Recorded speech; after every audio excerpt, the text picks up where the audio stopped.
আসসালামু আলাইকুম ওয়া রাহমাতুল্লাহি ওয়া বারাকাতুহু।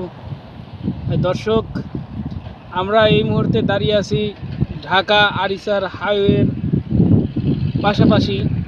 তো এখানে একটা সুন্দর জিনিস আমরা লক্ষ্য করতে পারলাম, সেটা হচ্ছে রাস্তার পাশে সবজি চাষ। এটা কিন্তু একেবারে ঢাকা আরিচা হাইওয়ে। ঢাকা আরিচা হাইওয়ের পাশেই আমরা ফুল ভিডিওটা দেখাচ্ছি। তো ঢাকা আরিচার হাইওয়ের পাশেই সুন্দর একটা সবজির চাষ করতে এখানে। তো এখানে দেখতেছি অনেক বড় একটা জায়গা নিয়ে সবজি চাষ করছে, যে পুরাটা জায়গা উল্লা চাষ করছে এখানে। তো আমরা যদি সামনে আরেকটু আগাই, এই যে সুন্দর একটা জাংলা করে দেয় মাচার উপরে ফুলার গাছগুলা তুলে দেওয়া আছে। মাশাআল্লাহ অনেক সুন্দর হয়েছে। তো ফুলার ফলনও হয়েছে আর কি। তো আমরা আমাদের বাড়ির আশেপাশে যে রাস্তার দুই সাইডে অপ্রয়োজনীয় গাছপালা হয়ে যে জায়গাগুলা অপচয় হয়, আমরা চাইলে কিন্তু আমাদের বাড়ির আশপাশে রাস্তার দুই পাশ যে জায়গাগুলোতে আমরা এরকম সবজি চাষ করি।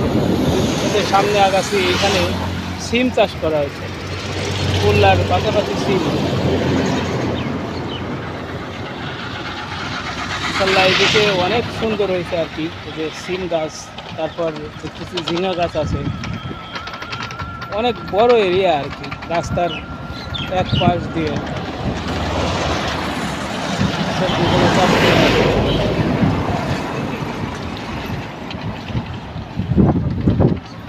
এদিকে একটা জিনিস খেয়াল করলাম, যে এদিকে জায়গার অপচয় খুবই কম। কেউ রাস্তার পাশ দিয়ে নেপিয়ার ঘাস চাষ করছে, আবার কেউ বিভিন্ন জাতের সবজি, এমনকি পেঁপে গাছ লাগানো আছে। তারপর পেঁপে গাছে মাশাআল্লাহ অনেক পেঁপে ধরছে। মাশাআল্লাহ একটা জায়গাতেও বাদ নাই পেঁপে ধরা, সুন্দর একটা গাছ। এদিকে চাল কুমড়া চাষ করা হয়েছে, যে চাল কুমড়া মাশাআল্লাহ চাল কুমড়া ফলন ভালোই হয়েছে আর কি। তো দর্শক, আপনাদের উদ্দেশ্যে যেটা বলতে চাচ্ছি, আপনারা চাইলে এরকম আপনাদের বাড়ির আশেপাশে সবজি চাষ করতে পারেন বা পেঁপে গাছ লাগাতে পারেন।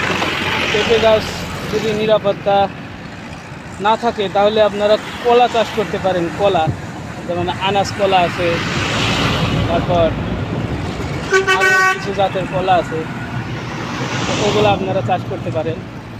তো দর্শক, এ বলে আমরা আমাদের ভিডিওটা আর বড় করতে চাই না, তো শেষ করছি।